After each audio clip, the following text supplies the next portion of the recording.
I'm going to claim that the two problems that oral surgery and oral surgeons are facing in today's world are corporate dentistry and technology advancements. And I believe that those two things are going to put at least 50% of oral surgeons out of business, and their practices are going to continue to decline if they don't make an adjustment. And what I mean by those two statements, first of all, corporate dentistry is a massively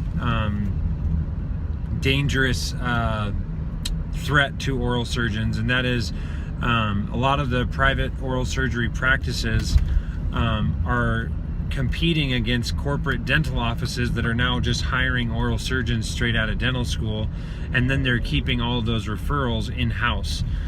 So that's the first thing.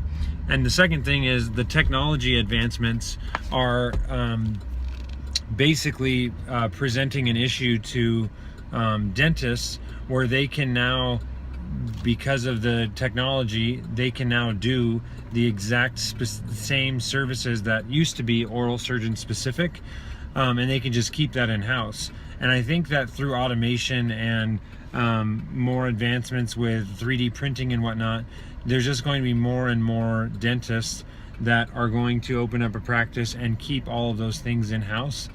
And I think the only way to compete with that, and the only way to beat corporate dentistry and the technology advancements, is by focusing on your brand. And I think that if you're an oral surgeon and you want to compete with corporate dentistry, the way that you do that is by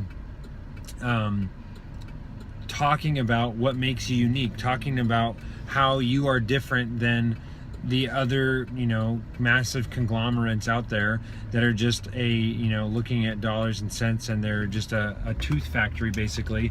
And you, as an oral surgeon, have a craft and a skill and a team that has trained for many, many years to conduct these surgeries and procedures.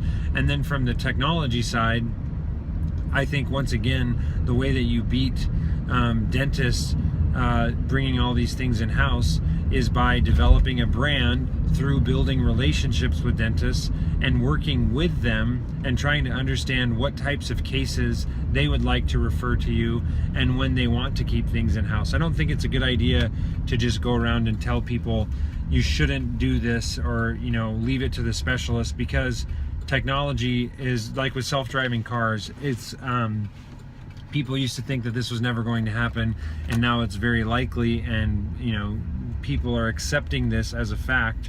And it was a slow change, but there's still going to be a lot of people and a lot of need for oral surgeons to do the very specific things. And I think ultimately what it comes down to, those two biggest threats in the oral surgery industry have to be combated with a strong brand. And yeah, that's what I think. I'm curious if anyone disagrees, or if you have other opinions. Leave a comment, shoot us an email, and give us your feedback on that.